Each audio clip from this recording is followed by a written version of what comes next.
Première Guerre mondiale, année fertile en commémoration, nous avons tenu à honorer la Légion étrangère pendant la campagne de l'Artois et de la ligne Hindenburg.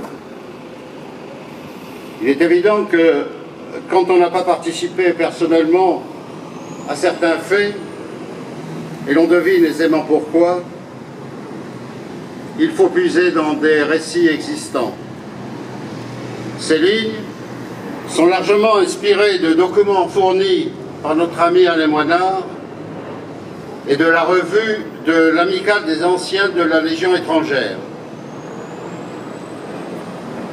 Les troupes françaises attaquent la crête de Vimy lors de la Première Guerre mondiale le 9 mai. Attaque lancée par la division marocaine menée par le 1er étranger et le 7e régiment de tirailleurs. Les succès sont chèrement payés.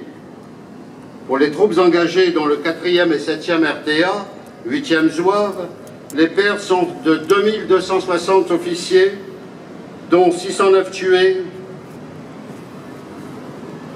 63 619 blessés, le reste disparu. C'est au 2e régiment de marche du 1er étranger que revient l'honneur d'entrer le 1er de la Légion en campagne. Dès 6 heures, un gigantesque tir d'artillerie s'abat sur les lignes ennemies. À 10 heures précises, les légionnaires bondissent hors de leurs abris et s'élancent à l'attaque. Ils ont devant eux 4 kilomètres à franchir.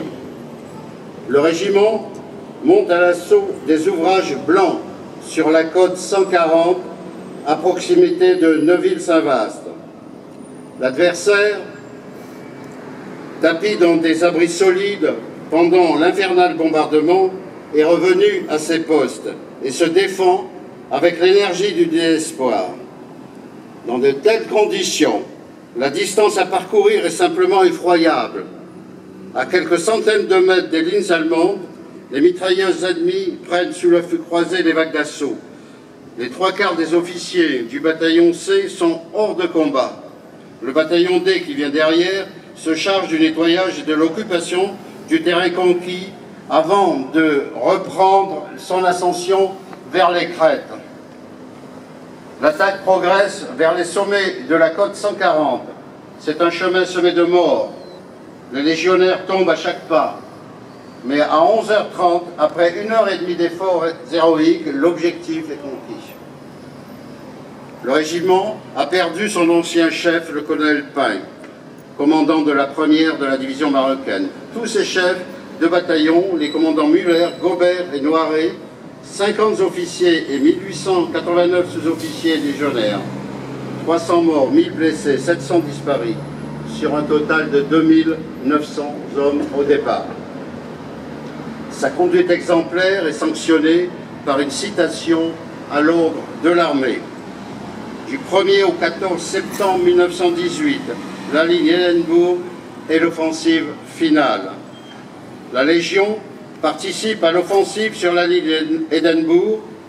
Le régiment de marche de la Légion étrangère est alors commandé par le lieutenant-colonel Rollet. Les bataillons sont commandés par des officiers exceptionnels. Commandant Jackson, capitaine de l'Annurien, le capitaine Maire. Le régiment relève les Américains qui ont essuyé un échec fin août. 4 divisions allemandes sont successivement usées par la division marocaine. Pendant 13 jours, le régiment progresse, réalisant des prodiges. À lui seul, le 3e bataillon du commandant Maire capture un nombre de prisonniers supérieur à son effectif. Le 14 à 17 heures, l'exploit est réalisé. Il y a une brèche dans la ligne Hindenburg. Le régiment de marche de la Légion étrangère tient une position solidement établie au cœur de la ligne. C'est la fin de la bataille qui fut la plus longue, la plus glorieuse, mais aussi la plus douloureuse depuis la création du régiment. La Légion perd 275 tués, dont 10 officiers, 1118 blessés, dont 15 officiers. Le régiment de marche reçoit sa 9e citation à l'ordre de l'armée. Il reçoit également la fourragère double aux couleurs de la Légion d'honneur et de la Croix de guerre 14-18. Le régiment de marche de la Légion étrangère était une unité militaire française de la Légion étrangère, créée le 11 novembre 1915 par fusion du 2e de marche du 1er étranger et du 2e de marche du 2e étranger. Il est d'ailleurs le premier régiment de l'armée française à recevoir la fourragère aux couleurs de la médaille militaire. En plus de la devise de la Légion étrangère, honneur et fidélité, sont inscrites sur son drapeau les batailles de Cameroun, Artois, Champagne, la Somme, Montverdun, Picardie-Soissonnais, Vauxhallon, Maroc, Djebel Mansour, Alsace, Stuttgart, Indochine.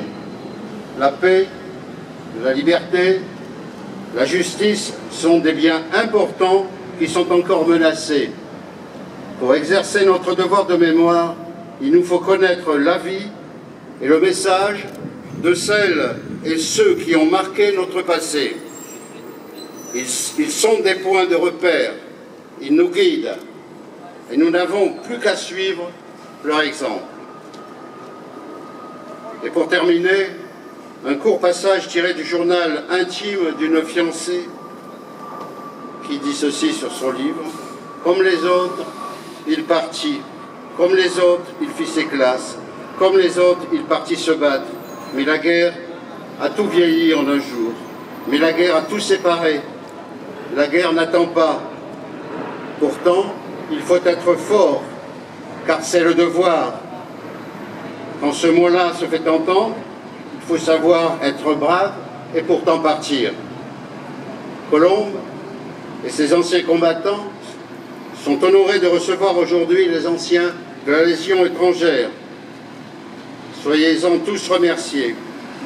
Merci d'avoir participé aussi nombreux avec vos drapeaux entourés de ceux des communes voisines. Merci à tous de votre participation. Vive Colombe, vive la Légion, vive la France.